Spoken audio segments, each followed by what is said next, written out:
Hi, and welcome back to my channel. I'm Vicki, and if you're new here, we go over budgets and everything my life, Vita with Vicki. So in today's video, we're going to be going over the February monthly budget. So stick around and let's see what's changed. All right, well here we have our income.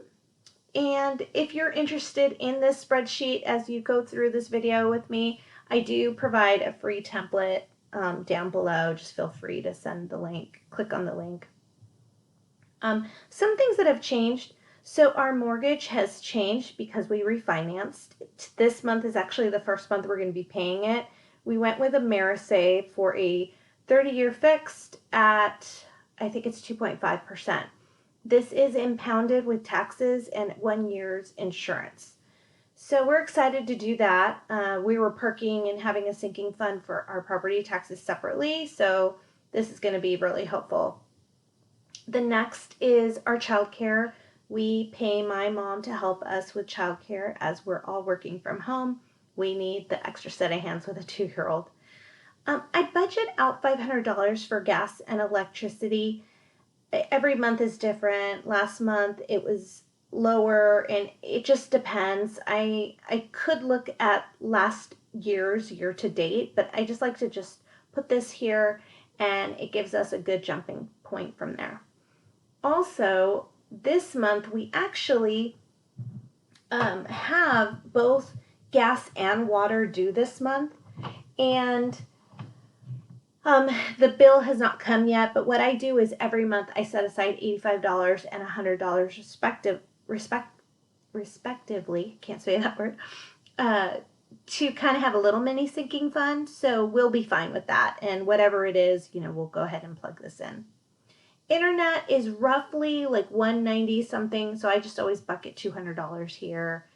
We have Vivint as our alarm system. So one goes to the equipment, one goes to the service. Jim's cell phone, my cell phone, the gym, even though they haven't been charging us, but I still keep it as a line item because at some point everything hopefully will go back to normal. Netflix went up $1. Apple storage for data, for storage, $2.99. Weight Watchers getting back on that wagon, $19.99 or $19.95.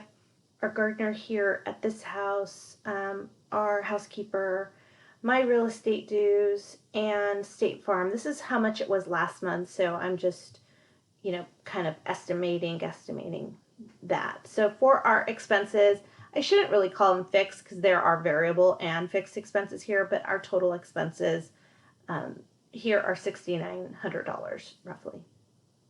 The next section is really where I spend most of my week's days looking at the 6 areas that we keep track of are groceries, gas, dining out, Amazon, and unexpected. I do give us little mini sinking funds in our current checking account, and we try to stick to these. Some, like unexpected, I really should put like $500 in here. But this past month for January, I'm going to do a closeout video. You'll see that we actually did really well, and we're under budget for the month. So we budget out, $600 for the month. If there's months, we do it weekly. So in those months that have 5 weeks, we'll bump it up to $750. So it's like about $150 a week. And so far so good. This seems to be a good budget. We've kind of played around with it, and every month it's touch and go. And that's what's great about budgets is they're fluid, they're flexible. You can change it up depending on what's going on. All right, so with that bucket of tracked expenses are $13.90. And then we get into the electronic sinking funds. This, for the most part, has not changed from when I created my last sinking funds video, but we'll go through them. These are all automated into our Capital One 360. I do keep separate accounts. I like that. I know that there are some people that keep one account and keep a spreadsheet and do all the calculations within there, but I like to just separate them out. Birthdays are going to get $50. Car maintenance, $100. DMV is our car tag renewals. If you're not in California, it probably sounds different in other states. Christmas we broke the budget in 2020 for Christmas, but I'm just going to keep $100. And I had said that I might put in some money, like a big bucket of money for Christmas. Maybe it just depends on how taxes go. $25 for our date night, which just keeps accumulating, to be honest. We're contributing 0 to the emergency fund right now.